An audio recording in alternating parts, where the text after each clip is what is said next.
Good afternoon, everybody. Normally, I would stand up here and do a good 5 minutes about how awesome our company is, but I think you'd much rather hear it from who I'm going to introduce, so we'll go that route instead. So it's now my pleasure to introduce the chairman of the Ohio Oil and Gas Association, Steve Downey, and the CEO of Ascent Resources, Jeff Fisher. Steve Downey is the Vice President of Business Development and Marketing for Intervest Operating LLC, where he's responsible for the acquisition, divestiture, and joint venture of the division assets, as well as the marketing and transportation of natural gas production.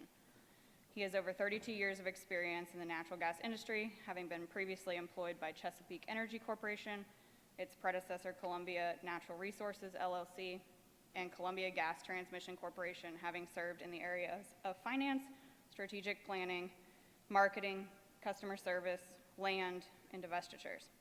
Mr. Downey has a Bachelor of Science degree in accounting and is a certified public accountant, and he is the current chairman of the Ohio Oil and Gas Association through December 31st, 2020, and is chair of the Commerce Committee, a former board of director of the Independent Oil and Gas Association of West Virginia, and a member of several other state oil and natural gas associations. Jeez, could you do any more? Come on. I mean, you just add a few more things to it if you'd like. And Jeff Fisher has been the Chief Executive Officer of Ascent Resources since December of 2014 and has served as Ascent's chairman of the board since February of 2015. Before joining Ascent, he served as COO for American Energy Partners and was instrumental in building multiple basin-focused companies, including Ascent. Mr. Fisher worked for Chesapeake Energy Corporation from 2003 to 2013, most recently serving as Executive Vice President of Production, where he was responsible for upstream operations and integrated field developments. Prior to Chesapeake, he worked in various engineering and operational leadership roles at BP PLC, Vastar Resources, and Arco Oil and Gas. Mr. Fisher earned a bachelor's degree in science in mechanical engineering from Oklahoma State University. Take it away, guys. Thank you, Amanda. Thank you. We are honored to welcome Jeff to our annual meeting, and really do so much appreciate everything Ascent does. It's great to be here for the association. Great to be in Ohio. Beautiful day too. Good. Thank you. Before we dive too deeply in, could you take a few moments, just give us a little bit of information about your background and how you got started in the industry? So Amanda covered some things. I thought I would talk a little bit about it. Obviously, I've got the gray hair. I've been in the business, I think it's going on 37 years now. I started in 1983. I grew up in Tulsa, Oklahoma. My dad was in the oil and gas industry, and I went to Oklahoma State University. We call it OSU there. I know not the OSU, but it is OSU. And so got out in 1983. It was kind of a natural that I would go into the oil and gas business. Again, my dad had been part of it. I had done some summer roustabout jobs. And 1983 was right on kind of the tail end of the boom, that boom that I missed, okay? I missed that boom, and that was the late 70s and early 80s when Saudi Arabia was curtailing production, put a big price increase on oil, and it was off to the races in the late 80s and early 70s. So I got there just in time for the other side of that boom, the bust, and certainly there may be a few in the audience that were here then and can remember those times, and it's not so different than what we have just experienced in 2014, 2015. Deja vu all over again.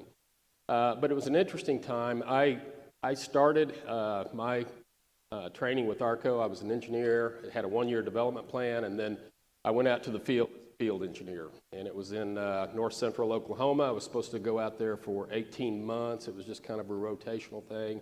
18 months turned into 7 years, at which time Arco went through, and the whole industry went through tremendous change. Oil had gone from over $30 to less than 10. We were just trying to survive, and we got pretty good at that time. We are a very resilient industry, and we adapted. So I was with Arco for the first 10 years of my career. in 1993, ARCO did a pretty novel thing. ARCO was a major oil and gas company, international, all of those things. It never was sure what to do with the lower 48. Lower 48 was this older, mature, it's kind of winding down, late in life, particularly onshore. And they created a company called Vastar Resources in 1993 where they spun out all the lower 48. They said, this is a different business. It deserves a different investor and a different, balance sheet. And that was a lot of fun. Going from a major oil company to an independent. We had a lot of talent in the organization. We started drilling wells. We started making acquisitions.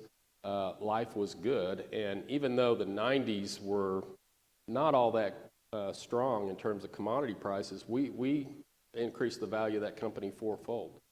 The challenge there became ARCO in 1999. Oil prices dipped again, and that was a time of major consolidation in the industry. ARCO was bought by BP, and so I spent 2.5 years at BP. Great company. They were good to me, and it was a good place to be, but it just wasn't the same as that kind of run-and-gun, independent-style company. And so in 2003, I decided I was going to make a change, and I lived in Houston at the time. Started looking around. I came across a couple of independents that I thought, that looks like they've got it going, and one of them was Chesapeake Energy. And being from Oklahoma, I thought, that could be interesting. So I sent a resume out to Aubrey McClendon. I had his email address, and I was shocked, although I came to understand it later. I was shocked that in 5 minutes he responded to that email and said, yeah, come on up, we'll talk. And anyway, long story short, I ended up at Chesapeake, moved the family. My kids in high school weren't all that excited about it, but me and the wife were really, really happy to get back to Oklahoma. Little did I know what we would embark on at Chesapeake, and little did I know that the industry would change profoundly with the matching of horizontal drilling and multi-stage fracture stimulation. So it started in the Barnett Shale. Chesapeake was a fast follower there. We had some assets that we were just kind of holding on, watching that, and when it broke, we got all over that, and then we got all over a lot of the shale plays across the U.S. But, I contrast that back to the start of my career. Lower 48 was dead.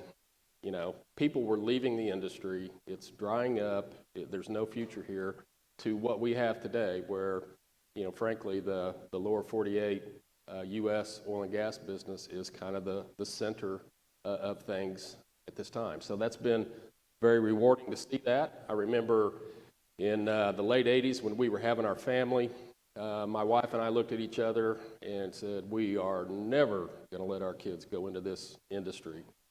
And they're all three in it because they graduated from college and high school and college in the 2000s. And again, our industry has changed. So let me fast forward then to Ascent, if you don't mind. I'll give a little color on how we came about. Aubrey McClendon left Chesapeake in 2013, and basically the first thing that he did was start a business in the Utica Shale. Why the Utica Shale? Utica was the last major discovery that we had made at Chesapeake, so we were on the teams that discovered that play and had really pioneered the development of it. And it was still early days for the Utica, so there were still opportunities to acquire acreage, and we were thinking different than a typical private equity-backed company at that time.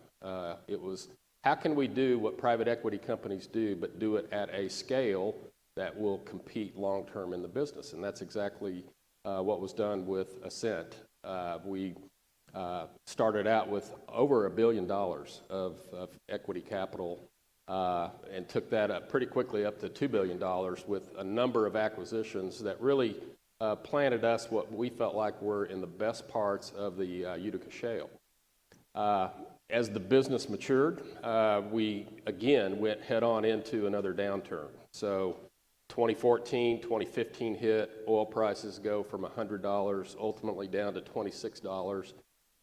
We didn't have very much production at that point. We had a lot of great land, but we didn't have enough capital frankly, to develop what we had. And so it was a time of challenge for us. A lot of people didn't think we would be able to work through that, but we had drilled enough wells in the Utica and had outstanding results. And with that, we were able to raise $1.5 billion in 2016 to re-equitize our business.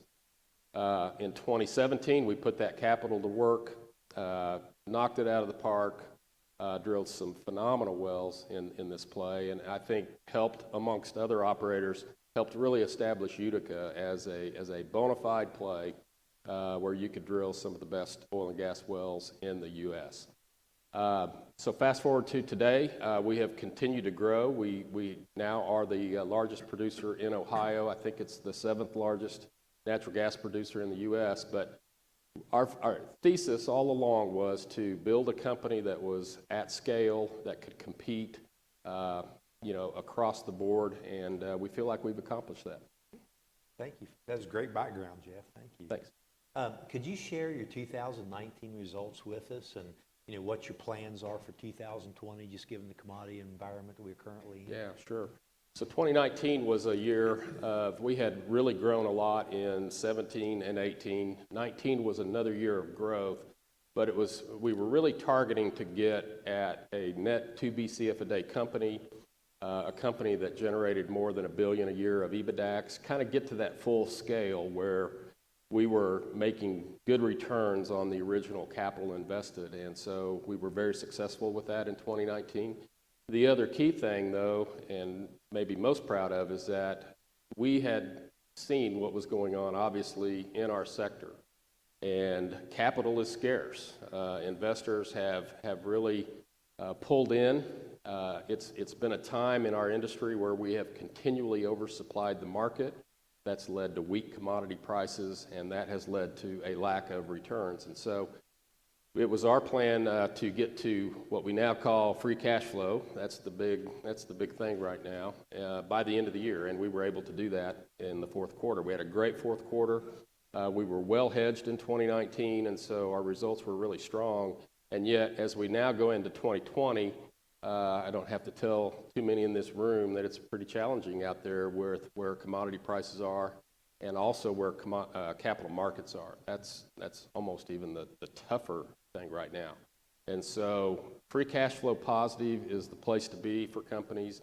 You don't want to be relying on capital markets to fund and run your business right now. Investors are demanding that we put growth aside and manage the business with the idea of making profit and ultimately returning capital to investors. Along those same lines, we've seen some of the analysts, I think Jim Cramer came out a while back and talked about how poor the industry is and probably not a good place to invest. We've seen, a lot of the banks and the capital markets start to really dry up with respect to that. And that's a challenge for all of us. To try to drill wells. It is. It's bringing discipline to an industry and business that needs discipline, and we haven't been able to do that ourselves. And I think about it. When you think of all the value that's actually been created with the low-cost energy, the environmental benefits of what we do, the benefits to all other industries that we provide.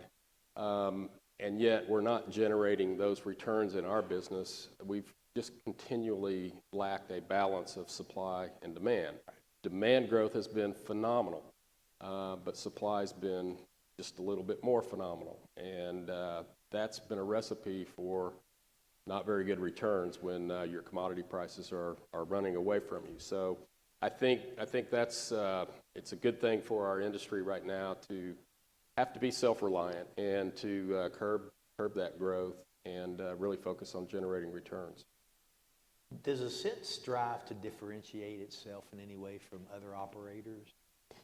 Again, I talked a little bit about we're a private company, so that's a little different, and we're a big private company. So, I think we are the second largest private oil and gas company in the U.S. So I think that kind of distinguishes us a little bit.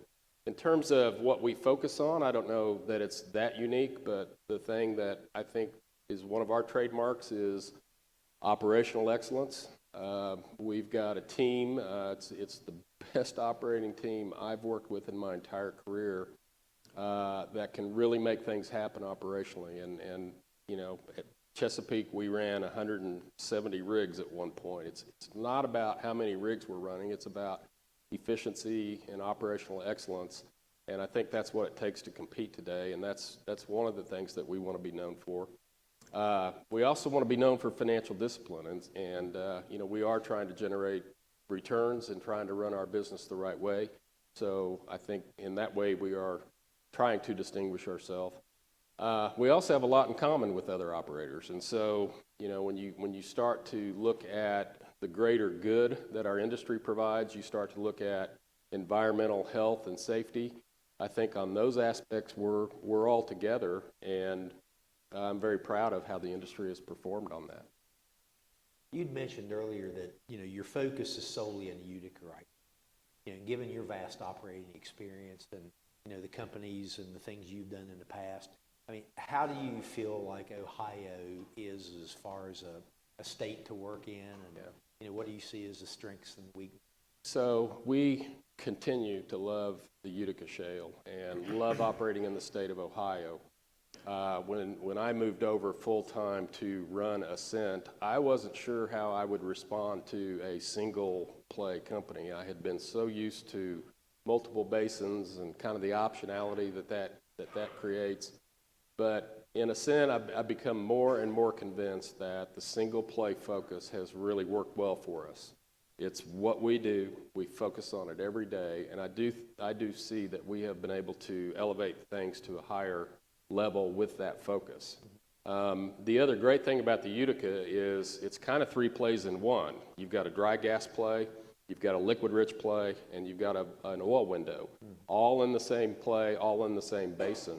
And we're across all of those hydrocarbon windows, and so the oil window is not as well known as the gas side of the business in the Utica, but it's a very strong play, and so that creates some internal optionality that we have even with a single play. So with where I sit today, we'll see where the company goes, but we're still very happy with being focused in the Utica. Good. You employ over 120 folks here in Ohio. Have you had a problem, or have you had any issues in getting a educated, experienced workforce? It's worked out great, and I kind of look at the big picture here. If you think of very early days in the shale, I think of the Marcellus obviously breaking in Pennsylvania. And, what a crazy turn of events. The Appalachian Basin before the shale revolution was making about 1 to 1.5 BCF a day. Today it's well over 30 BCF a day. It used to import gas from other parts of the nation. Now it exports back to those same places. But the Marcellus started it all. And, I think in the very early days, the workforce challenges were a little bit of a challenge. It was such an immense play, and the people requirements were pretty vast. And so you saw a lot of people, relocating from other parts of the country. But in the Utica, I think we were able to come in, and the timing that we came in, really the workforce here had been built up.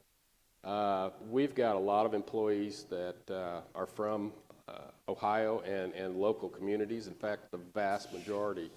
I think another phenomenon was, a lot of engineers and technical people that went to Marietta or Penn State or WVU that were off in Texas somewhere or Oklahoma or Colorado, they now had the opportunity to get back home. And we've got a pretty strong representation of folks that wanted to do that. And then just the Ohio workforce, I almost can't put my finger on it, but it's been phenomenal.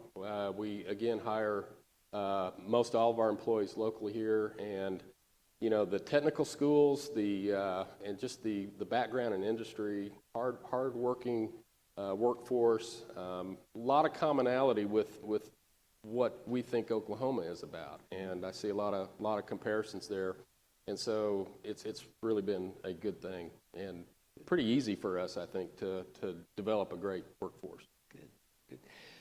We often ask this question in our government affairs meetings, and somebody that you probably know quite well chairs our government affairs committee.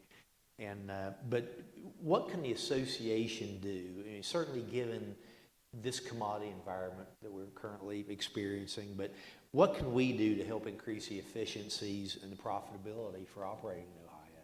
Yeah, so I think, a couple of things. It's interesting how much the development planning has changed. And when we first set out to do the Utica, we were going to drill 6,000-foot laterals. Today, we're drilling 13,000, 14,000. Some companies have done as much as 20,000.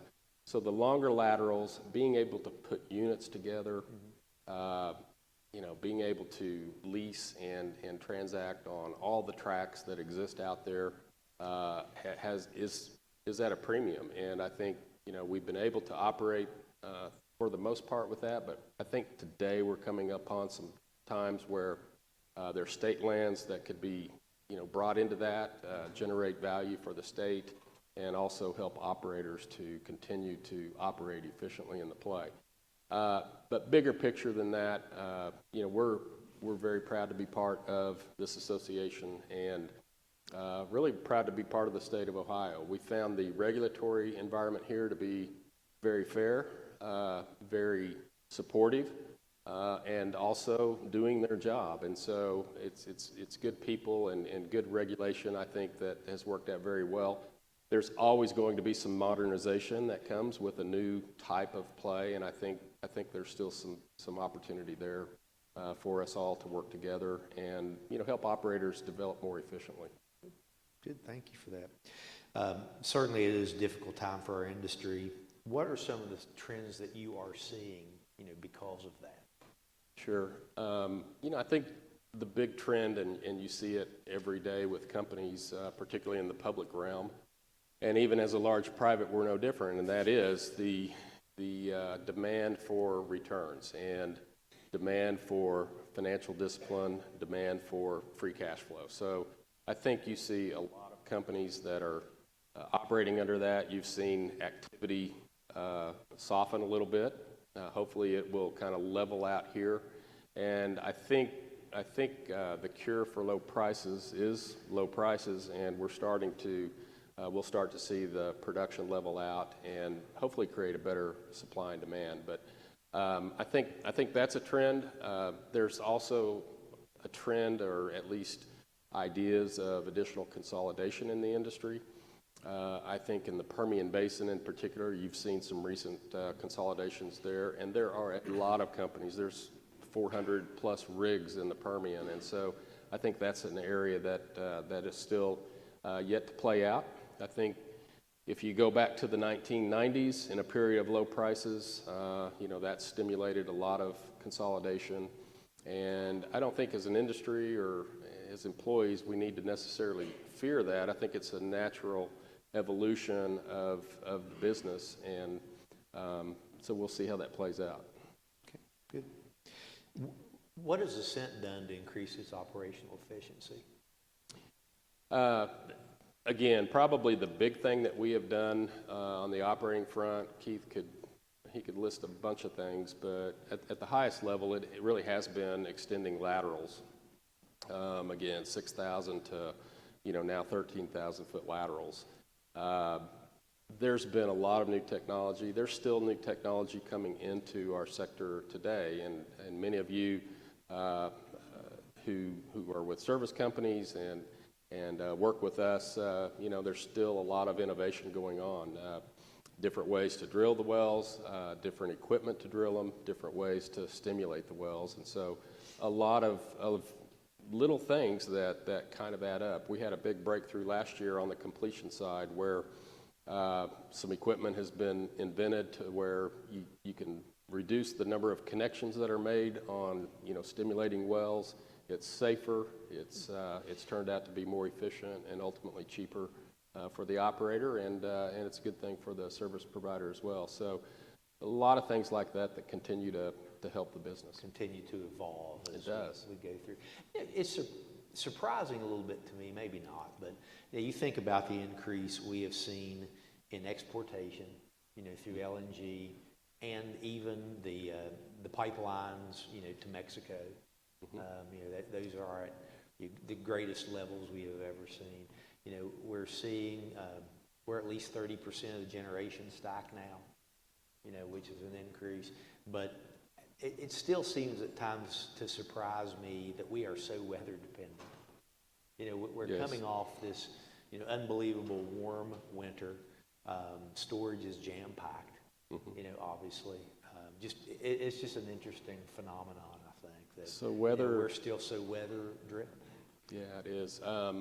Look, it has been a great thing if you think about not only the U.S. being energy independent, but now we are moving our product overseas. I think from an ascent team standpoint, we think it's pretty cool that our gas ends up at the Gulf Coast and ultimately going over to Europe and Asia to expand, low-cost energy. And I think we have a lot of pride with that, and that we are, bringing that security not only to the U.S. but to other parts of the world. It still is a commodity business, and you're right. Weather, in particular to natural gas, can be a challenge. One of the things and ways that we manage that risk is we do hedge our production, and so we look out 12 months, 24 months, 36 months, and try to keep a rolling average and a certain level of downside protection just to help smooth out the volatility that comes with weather. And I think that strategy's worked very well. So that's one of the ways we do deal with that.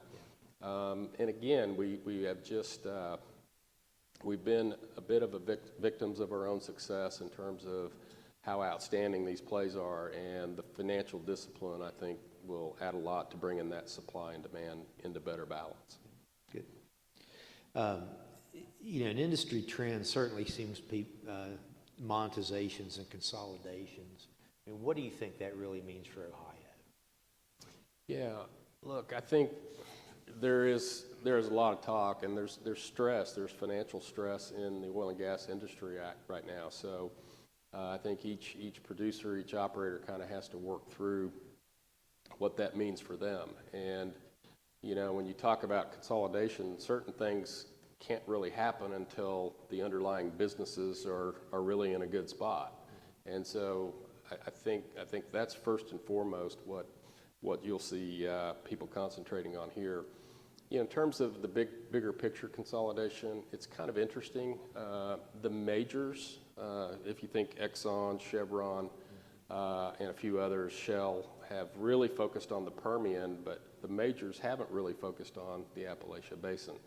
And there's some great companies here, and large companies. All of the major gas producers really have roots or ties to the Appalachia.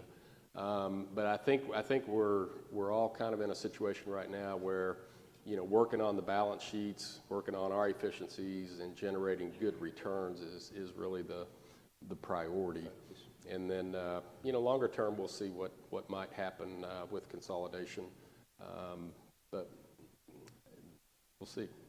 I mean, what do you think the ripple effect, will that be, when those things do happen or don't happen even, for, our members and, the local economies and even the state?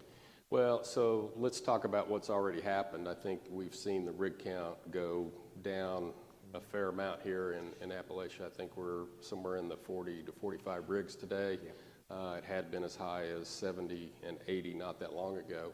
But look, I think what we all want is sustainable, more steady businesses. And I think that's what, frankly, employees want as well, and service providers also. So while the absolute levels of activity might be lower, I think there will be more security in what is there. And the rest of that is just, again, having more of a view of how to balance supply and demand. Good. Well, Jeff, I'd really like to personally thank you for your support of the association. You all not only participate, as members, you're very active members. Your sponsorships and things mean a lot to us, very important to us. And just your work with the committees and so forth. I mean, that's really giving everybody an opportunity to participate, in shaping legislation, shaping policy, and things like that. So we very much thank you. Well, thank you, and we are all in on Ohio, so we are proud to be here, proud to be a part of it. It's a great state. I think the Utica has really been great for Ohio, and there's a lot of other great things going on here that we benefit from as well. So thank you very much. Good. We look forward to you being members for years to come. Yes, sir. All right. Thank you, sir.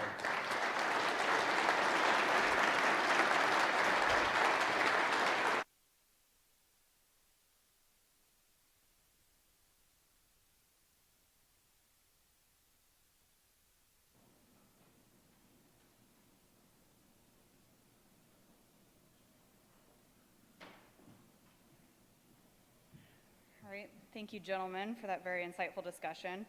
And go Pokes. Sorry, Bob, I mean Sooners. Next, please welcome all the way from Colorado, Dan Haley. Mr. Haley serves as President and Chief Executive Officer of the Colorado Oil and Gas Association. As President, Mr. Haley is responsible for leading the industry in Colorado legislation, regulatory, and public relation matters. Previously, he was Vice President of Communications Development and Strategy at EIS Solutions, a public affairs firm where he served as consultant for numerous corporate and political clients, including oil and gas interests. Prior to that, Mr. Haley spent more than 20 years in communications, including 13 years at the Denver Post, where he was the editorial page editor. He was also the Director of Corporate Communications for CoBank, a $100 billion bank headquartered in Denver. A Colorado native, Mr. Haley has a bachelor's degree in journalism from the University of Wyoming and sits on the advisory council to the USO Denver, as well as the Colorado Advisory for the U.S. Global Leadership Coalition. Please welcome Mr. Haley to the stage.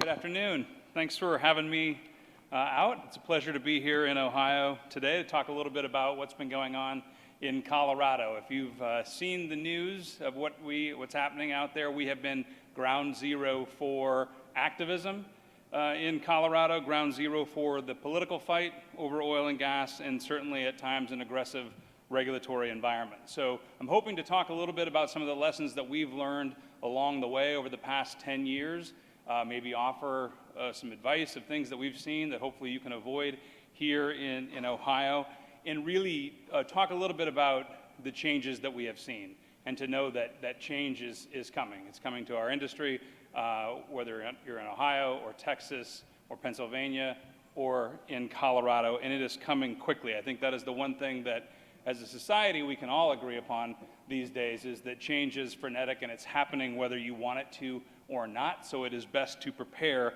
the best you can for that change. Some of the stories I'll tell you will sound a little familiar to you. We've been doing this a long time in Colorado. The first well drilled west of the Mississippi was drilled down near Canyon City, Colorado in 1860, so just a year after the first well was drilled here in Ohio and in Pennsylvania. We've been doing it a long time, just as you have. We are an economic driver in our state, just as you are here. About 89,000 direct and indirect jobs in Colorado's upstream and midstream sector alone, more than 200,000 jobs industry-wide. $31 billion economic impact to our state. This is an important industry to Colorado. I don't know if you've heard, in 2012, voters approved recreational marijuana in Colorado. That became a big thing. Everybody talked about it. It was going to be this big economic driver. 7 years later, marijuana just became a $1 billion industry in Colorado. This is a $31 billion industry, something that we should prize and want to keep in our state. $1 billion we pay in state and local taxes. Again, an industry that we should value and want to keep in Colorado, not drive out with bans and bad regulations. Our industry today, we've got about 20 rigs drilling. That's gone down from about 77 5 years ago. So some of the statistics we just heard in the previous presentation are happening in Colorado. Yet those rigs are very efficient. We're getting more product out of the ground, making Colorado the 5th largest oil producer in the United States, the 6th largest natural gas producer. So we are a part of this shale revolution that's happening that has made the United States the #1 producer of oil and natural gas in the entire world. This is a well-regulated industry. We'll talk about that in a little bit, and it is high-tech and innovative. That is a story that we do not tell enough in this industry. If the technological changes coming out of the Marcellus and the Bakken and the DJ and Colorado, if those changes were coming out of the Silicon Valley, we would be the talk of the tech world. Instead, people still look at this industry as old and dirty, and we need to be sending that message of the high-tech nature of the work that we're doing out in the field.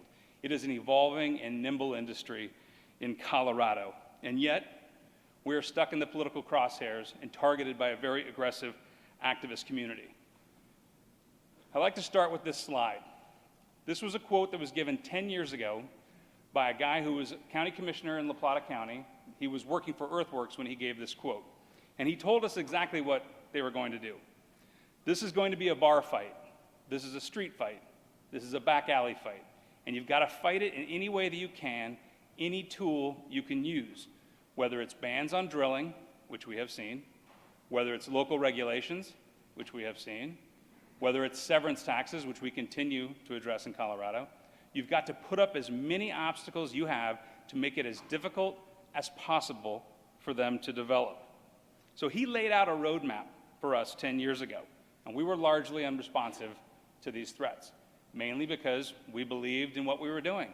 We believed in the science, we believed in the math, we understood why it was safe, we understood all the protocols we were going into, and we couldn't imagine that anybody else would believe otherwise. They would have to understand that this was a safe industry. So Colorado began changing about 10 years ago. Our demographics were shifting. At that time, we were an evenly divided electorate of unaffiliated, a third unaffiliated, a third Democrat, a third Republican. Those unaffiliateds would go back and forth, but would often lean right. Yet we began to add a lot more people into our state. We've added nearly 400,000 new voters since 2013 alone. Many of them coming from out of state and coming from states that don't have oil and natural gas development. They are unfamiliar with oil and natural gas development. Polls will show you those newcomers, people under 24, are not fans of oil and gas development. And we were adding them to our state at a great rate. And they were moving to areas in the northern Front Range of Colorado where we're developing oil and natural gas. 7 of the top 10 fastest communities in Colorado are on top of historic oil and gas plays. So at this time, while our demographics are shifting and changing, we're also producing more oil and natural gas. Horizontal drilling, enhancements to hydraulic fracturing. Suddenly we were able to access product that had been off limits for a long time, and now we were able to go in and get it, but our state was growing. We were moving toward people, people were moving toward us. And so this activist movement began gaining strength, and it largely went unanswered. And in many ways, I think we left a vacuum that they filled with bad information. We were not out talking about what we were doing, why we were doing it, why it was important, why it was good for our communities, our state, and our country. And they came in and told people, your kids are going to get bloody noses if they live long enough to get bloody noses. Your water's going to be contaminated. And it's a lot easier to scare people than to educate them. And so we had left this vacuum, and the activists came in and filled it. So they begun popping up across the state. At first, we would see them at the State House and legislative meetings. Then they began going to local city council meetings, county commission meetings. I don't know if you know anything about Colorado or our politics there, but Boulder County is the most anti-oil and gas county in Colorado, Boulder County. Yet they would entertain regulations, and the Keep It in the Ground folks would be so upset that this anti-oil and gas county would even entertain regulations because they wanted a ban. They would protest at Boulder County, and they would have die-ins, and they would come in with, and they still do, I don't know why I'm speaking in past tense, with tombstones and lay on the ground in these meetings. Some of the images you see there with those tombstones are from our state regulator, which was a place for years where oil and gas and attorneys would show up and work on regulations in a very professional environment. And they began to take that over as well and slow down these meetings. And really, the intent is to intimidate, is to keep people who work in oil and gas from showing up at the meetings, to keep supporters of oil and gas from speaking out at the meetings. The intent is to intimidate and limit our speech. So that activism began to manifest itself in several ways, including bans on oil and gas drilling. We had 5 communities in 2012 and 13 that did a permanent ban or a short-term ban on oil and gas development in the Front Range. And again, we had to respond to that. The Colorado Oil and Gas Association, we filed lawsuits in those communities saying that local communities legally could not ban fracking or oil and gas development, and the Supreme Court eventually agreed with us. But it really forced us as an industry to begin having very important conversations. How do we educate Coloradans in real, authentic ways? How do we win over the hearts and minds of our friends and neighbors? Can we win over the hearts and minds of our friends and neighbors and really have authentic conversations in communities? And I know that OOGA is doing a lot of those things here in Ohio right now, and it is so important. And we knew that we had essentially had no choice but to try to do that because our ballot statewide in Colorado is very easy to access.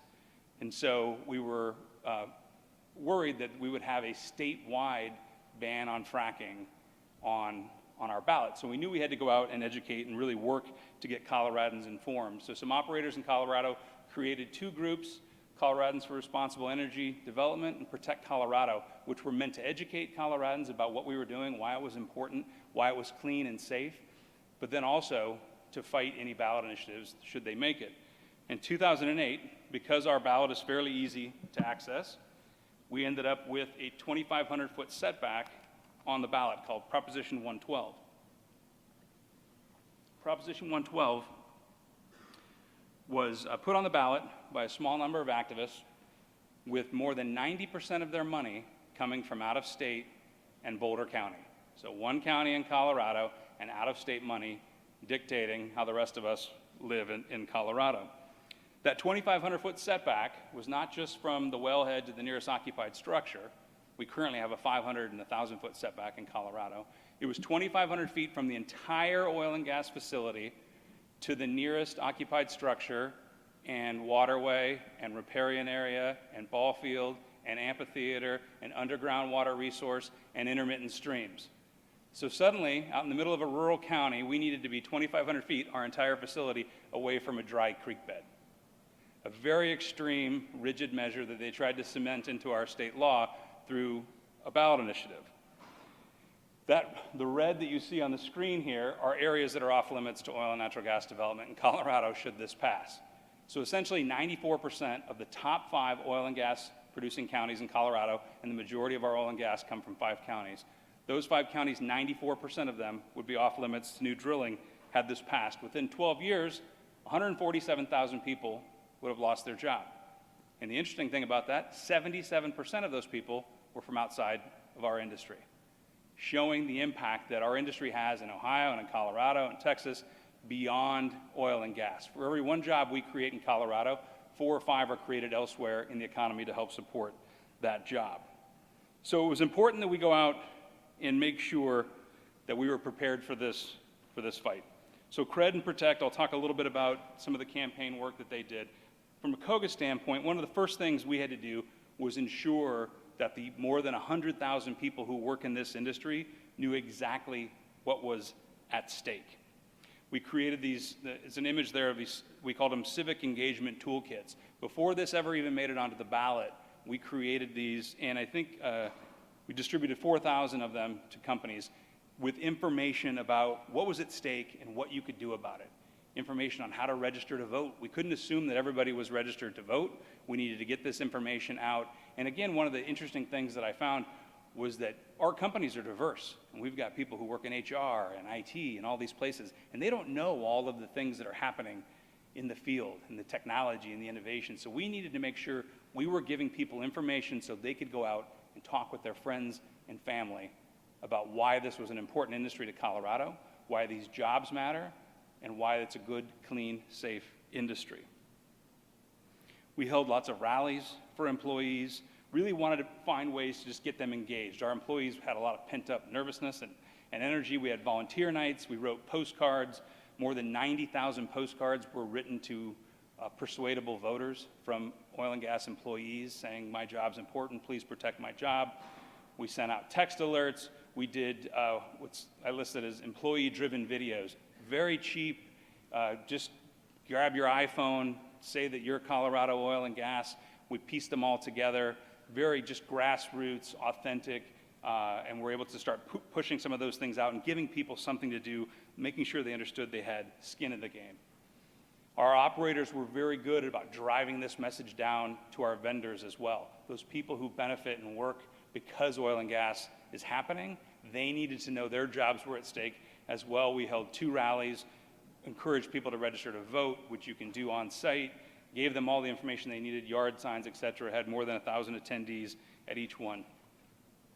Began going out, fanning out across the state and talking to newspaper editorial boards, making sure that the thought leaders in each community understood why this was bad for our state. We couldn't make this about oil and gas. This needed to be about Colorado, why this is bad for Colorado. So we worked in all of those communities to bring people in with us. So it wasn't just me showing up at an editorial board meeting. I would bring an important business leader from that community or a civic leader who could talk about the impact oil and gas has on that community. So they could see this is broader than just one industry. This is about the well-being of our state. So as you can see, we had a good success in getting editorial boards across the state to understand this measure was too extreme for our state. And then once you get those good editorials, we were able to push them out on social media and make sure that other people saw them as well. Campaign, very important, launched a massive digital campaign, 152 digital ads that reached 2 million people in Colorado with 36 million impressions. TV ads are important. We did a lot of TV ads, but it's also important to hit people where they are these days. Younger people aren't watching television at night. They're on YouTube and Facebook and Twitter and Instagram and Snapchat. So we had to get that message out into all these new tools to make sure they were up to speed on what was happening in industry. We had, again, I said employees had a lot of pent-up nervous energy. We wanted to give them something to do. We created these Super Saturdays where employees could go door to door and gave them the information they needed, the literature. They could knock on doors, leave it on the door, whatever they felt comfortable with, and make sure that we're going out and having those conversations on doorsteps. We ran 26 television ads, 3 of them in Spanish, 14 radio commercials, which are a great way to target the base, and our TV ads hit all demographics: females, ethnic minorities, labor. One of the strongest ads we had labor unions in it, talking about the importance of good jobs in Colorado.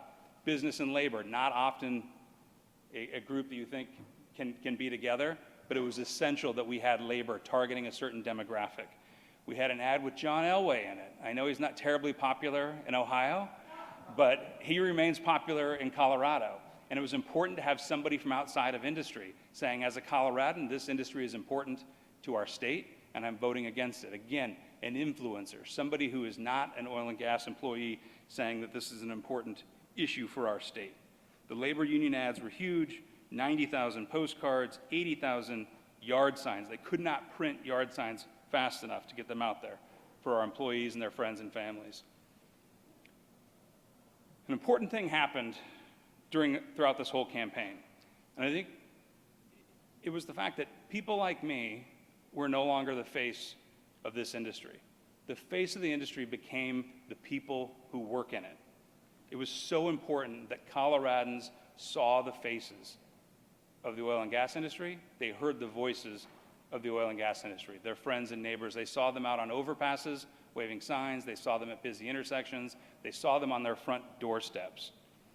It was an emotional response that we needed to begin winning the hearts and minds of our friends and our family and our communities. So on Election Day, Coloradans stood with us by a 10-point margin. On a day when a blue wave crashed over Colorado, we had a majority of Coloradans standing with this industry saying it's important to our state, we value these jobs, we want you in Colorado. You can see the map here, I'm colorblind, so whatever that non-blue color is the counties that voted no on Proposition 112, and then, so you see who voted against us, Boulder County, Denver, and then the ritzy mountain communities, Aspen, Vail, etc. What's really interesting are the communities that have the most oil and gas. Weld County, Garfield County were the highest number of people who voted against this, who voted for industry. They're the communities with the impacts, but they're also the communities where the people live and they get the benefits of having this industry. So it's funny that people are concerned about a setback in communities that don't have oil and gas. Communities that do have oil and gas, we're not interested in increasing the setback. A few of the lessons learned just from the campaign: research is essential. You can't assume that you know where voters are and what's going to move voters, what message is going to move voters. Coordination between all the different groups was huge. We all stayed in our own lanes and knew what our goals were for Election Day. And then finally, health and safety remains an important issue that we have to talk about. We talked a lot about jobs during the campaign because that's what was driving numbers for us. But talking about health and safety is essential and important. And then finally, employee and community engagement is imperative. So I mentioned, great night on election night. Coloradans stand with the oil and natural gas industry. Everything's great. We're going to sail into the future, yet I'm also watching on the TV and seeing all the other races that are happening and who is winning. And Democrats took over Colorado at levels unseen since 1936. Every statewide office in Colorado is now held by, every statewide office is now held by a Democrat. The governor is a Democrat, Jared Polis. The Speaker of the House, Casey Becker, is a Democrat. Leroy Garcia is the Senate President, and in the corner there is the Senate Majority Leader, Steve Fenberg. And I put him in there because he's a Boulder Democrat, the governor's a Boulder Democrat, the House Speaker is a Boulder Democrat. So I know this doesn't play well in Ohio, but in Colorado I always tell people that not just Democrats taking over our state, but Boulder Democrats took over our state, which is a little bit different than your typical Democrat. So those who took over talked about a pent-up demand to do something about oil and gas.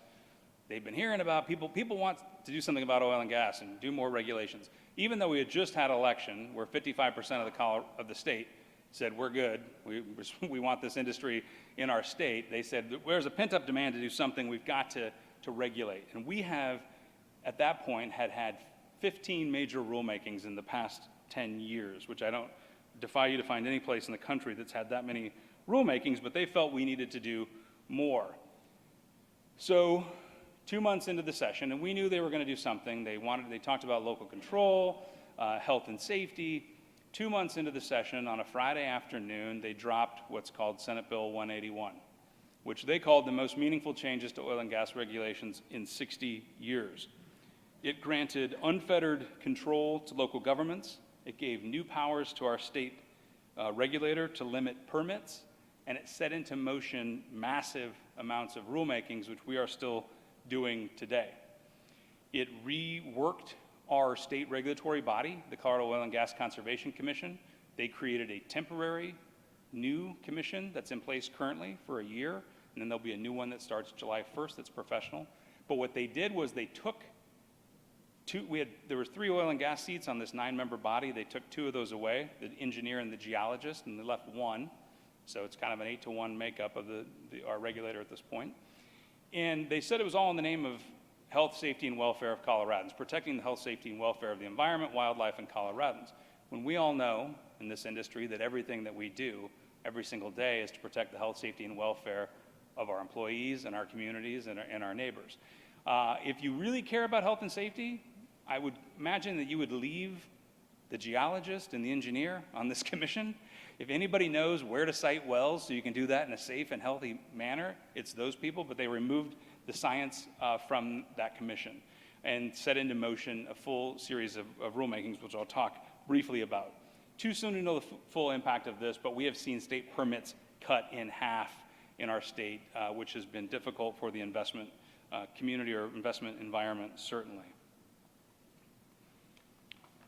This is a look at some of the regulations that we've had in Colorado since 2010. Many of them are the first of their kind in the country regulations. Every aspect of our industry has been under an intense regulatory microscope and will continue to be for the next year.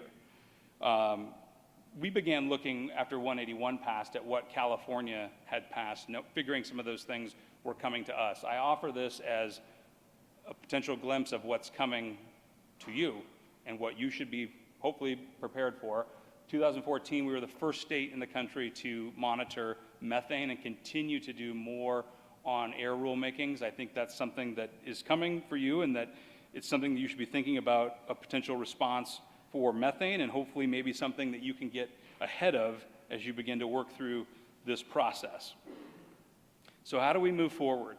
When Senate Bill 181 was introduced, we got the old band back together from the 112 fight, and really used a lot of the structure and apparatus that we put together for the campaign to begin to push back on Senate Bill 181. They dropped it on a Friday afternoon at 5 o'clock.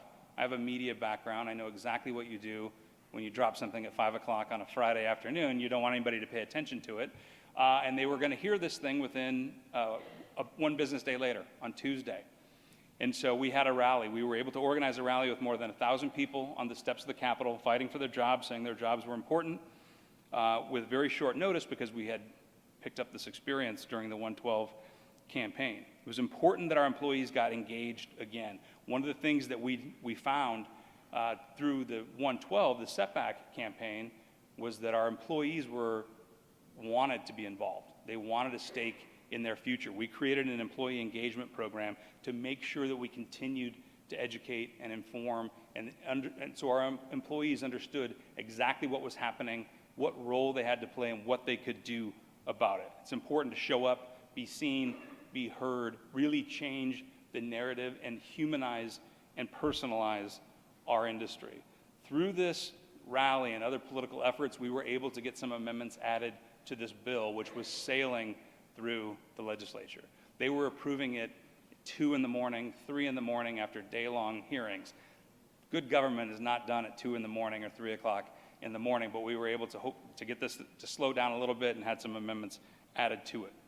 Something else we've done is create a program that we call OOGA Lead, which is designed for local and state elected leaders. If you are in elected office or have any sort of appointed office and you're going to make decisions about the livelihoods of the men and women who work in our industry, we're going to work to ensure that you have all the information possible to make good decisions, whether that's going out on a field tour and seeing things up close or getting newsletters, information, seminars. We want to make sure that we're educating the people who make decisions about our livelihoods and leave no stone unturned. Important advice: build your coalitions now. Find the people who support your industry, who support the state and the economy, and build those relationships now. Build them before you need them. And connect the dots between industries so people understand how our industry interacts and relates to other industries. This image is from our annual meeting that we had in November, and we put together a panel that we called Together Colorado. And it was really the cornerstone industries of our states, the industries that have been around for 100 years that helped build this state: energy, oil and gas, agriculture, putting food on our tables, home builders, the people who build the homes that we put over our heads that we heat with our energy and fill with food from agriculture, and automobile dealers. They are constantly under attack, especially in Colorado.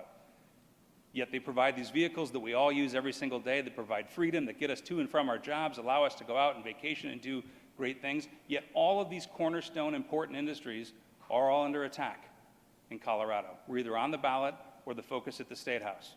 These industries all make noise, they smell a little bit, and they're under attack. Yet they've built our state, and we're going to need them for the foreseeable future. So how do we band together, talk about those things that we share, talk about the good things that we do, the good things we do for the environment, the good things we do for our fellow Coloradans, and band together in strong and political ways. So find those coalitions, build them now, advocacy groups, community leaders, labor unions, authentic grassroots support. Build it now before you need it. When I say influencers, I'm not talking about Kylie Jenner on Instagram, although if you can get her to support oil and gas, then that'd be a great thing. I'm talking about those people in your communities that people listen to, civic leaders who've been around a long time, former county commissioners, the football coach that's been in town for 25 years. Find those people who support you and get them educated and turned out to support you. Build political alliances. Do it now. Find Democrats that support you along with Republicans. You can't rely on one party to push forward your agenda. Energy needs to be nonpartisan. Our demographics are shifting quickly in this country. We need to recognize that. We need energy to be nonpartisan. Our lobbyist says all the time that we all freeze at 32 degrees. Democrats, Republicans, unaffiliated voters. And that's important that we know that. Work with moderate environmental groups if you can. We have worked hard in Colorado to build alliances with the Environmental Defense Fund and find ways that we can work together on things before you get more extreme measures handed to you. Identify your values and talk about them. People want to know what we're for. They want to know that we value the same things that they value. As an industry and as industry employees, we value clean air, we value clean water, we value safe schools, strong families, and a healthy economy. The same things that they value, they need to hear it. They need to hear those words coming out of our mouths.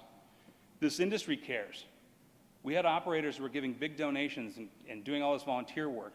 And we decided we needed to pull that all together into one document. And so we survey our members every year. Not everybody responds, but those that do, the numbers are huge. Last year, we were able to determine that our members, or a portion of them, gave $17 million to charities in Colorado, donated 70,000 hours, volunteer hours, to nonprofits in Colorado. So we pulled that together into a community impact report, and then we send that out. Every local elected official, county commissioner, state legislator, gets a copy of that. If you want to ban oil and gas, you have to know that not only are you getting rid of jobs and economic data and taxes, but you're also losing $17 million in philanthropic gifts and 70,000 hours of volunteer hours in your communities. We need to show it, we need to express it. Know your data, make sure you're getting economic data, sharing that with people, getting it out in ways that people can understand, easy ways to read it, and really getting out there, and not just your economic data, but good environmental news as well. We have a lot of resources on our website that we try to get out to people that really emphasizes those important environmental gains that we've made in this industry. We have to be talking about those things. We created a couple of years ago something called Facts on CEO, and CEO stood for climate, emissions, and ozone.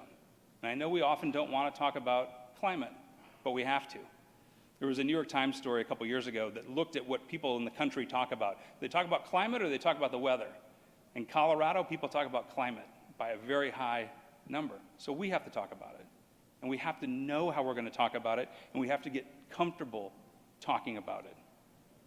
And I know it's an uncomfortable subject, but we have to. We have to know how to talk about climate change, what it means, and what role we're playing in reducing our emissions, reducing carbon dioxide, reducing methane, reducing greenhouse gases. We have a good story to tell. We have to feel comfortable in sharing it and telling it. We need to know those who are going after us and what their end goals are. Their end goal is to keep this product in the ground and never have it leave the ground. Ultimately, it's probably to live in a cave. I'm not exactly sure where they're trying to drive us, but it's nowhere good. This is kind of a mess of a chart, but at the top you see big foundations with nice sounding names like Rockefeller, Tides, Park, Schmidt, and then all those people funnel money down into groups like Wild Earth Guardians, 350.org, the Sierra Club, which all then end up in your local communities. These are some groups in Colorado that are looking to put us out of business. On the far right there, you'll see a booklet called How to Get Your Resolution Passed to Ban Fracking from Food and Water Watch. They're not hiding it, folks. They're actually producing books and putting them out there on the internet, telling you what they're trying to do. Work with the media in your communities. The media controls the narrative around oil and natural gas. Make sure if there are mistakes that you're calling and having conversations with reporters, asking for corrections. We created a website that the media didn't like very much called the Energy Accountability Project, where we called and asked for a correction. If they didn't correct it or they ignored us, we'd put it up on the website and did a little truth test. Was this story accurate? No. And here's the factual information. And then we'd put it on Twitter, put the little reporter's name in there, and get that information out and let the public decide whether or not that was a factual story or not. But we need to have those good relationships with reporters. This made some of them mad, which I understand. But they answered the phone the next time we called with a correction that we wanted to have done. So finally, it's all about taking action. You've identified your coalition. You've got your economic data and facts. You have to do something with it. You have to put those facts into motion and make sure that people understand what they can do. We created this Take Action page on our website where employees, anybody can go to it and to find out if there are town halls in their area about oil and gas, what they can do, the kinds of things they can say should they choose to show up, places to write letters to your lawmakers to encourage them to support their jobs and oil and gas. I'll skip through that. Really, it's all about turning out, making sure that people understand the importance of this industry and that they see us. They turn out in large numbers. A lot of what we've tried to do is demystify the political process and get people comfortable with politics. I think one of the worst things our parents did for us, they didn't realize they were doing it, but they told us not to talk about politics and religion out in public, right? You're in mixed company, you don't talk about politics and religion. So maybe we just don't talk about religion anymore, but we have to talk about politics. We have to learn how to talk about politics in civil ways, in ways that allows you to have a conversation with people, hopefully move them a little more to our side. So what we've tried to do through a lot of our programs is to demystify that process, to let people know that if you come to the State House, this is your house. You paid for this building. The people in it, while they can be intimidating, they work for you. We want our folks to feel comfortable going out and having these conversations and advocating on behalf of our industry. And finally, we need to appeal at an emotional level. One of the things we do in this industry, and it's the right thing to do, everything we say should be backed by facts and science.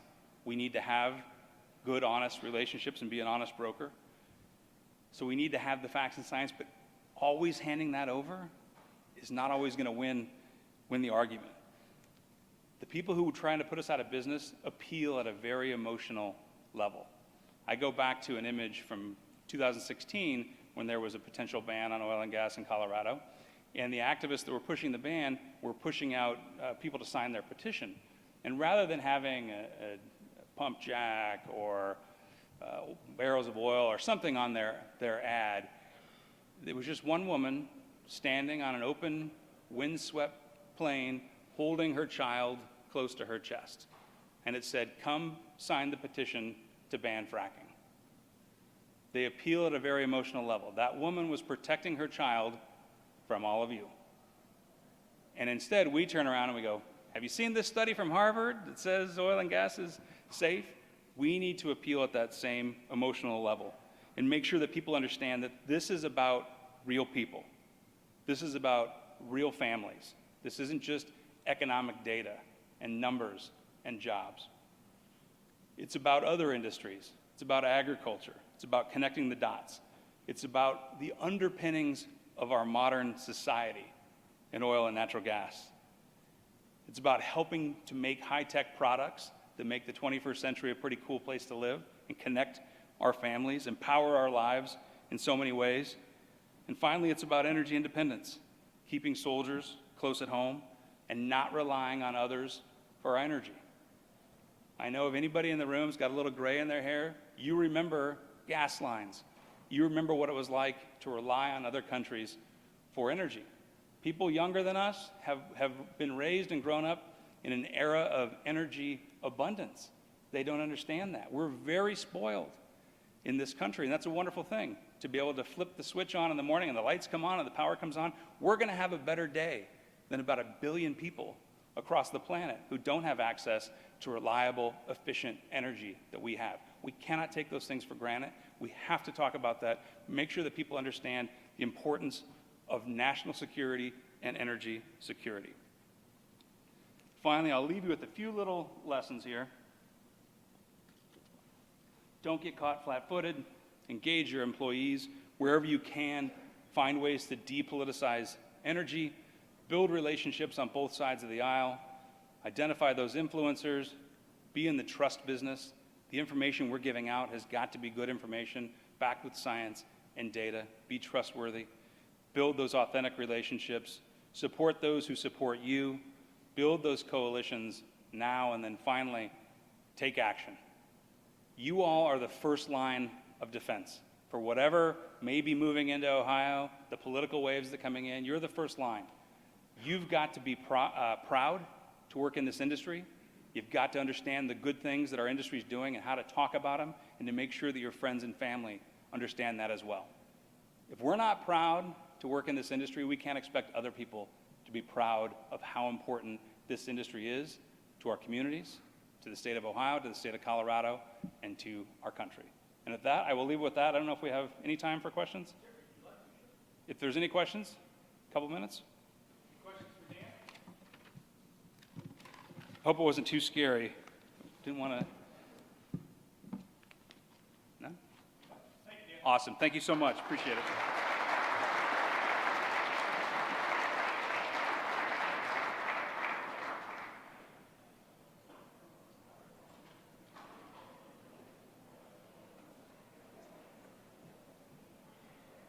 All right, thanks, Dan. Before you guys all run off, I have a couple announcements that you guys have probably already heard 3 or 4 times today, but we're going to repeat them again. There's 2 breakout sessions going on right now, starting at 3:15. The Government Affairs Committee meeting, I think, is down that way, as well as the OOGA Midstream Committee. They are also having a discussion on PHMSA rules. After the breakout sessions, as Matt talked about earlier, at 4:30, there's a PAC reception. Supporting our PAC is crucial to how we handle things at the State House and ultimately help provide you guys with jobs. Also, at 5:30, there's a networking reception with food and beverage, sponsored by American Refining Group. So enjoy the rest of your evening, guys. Thanks.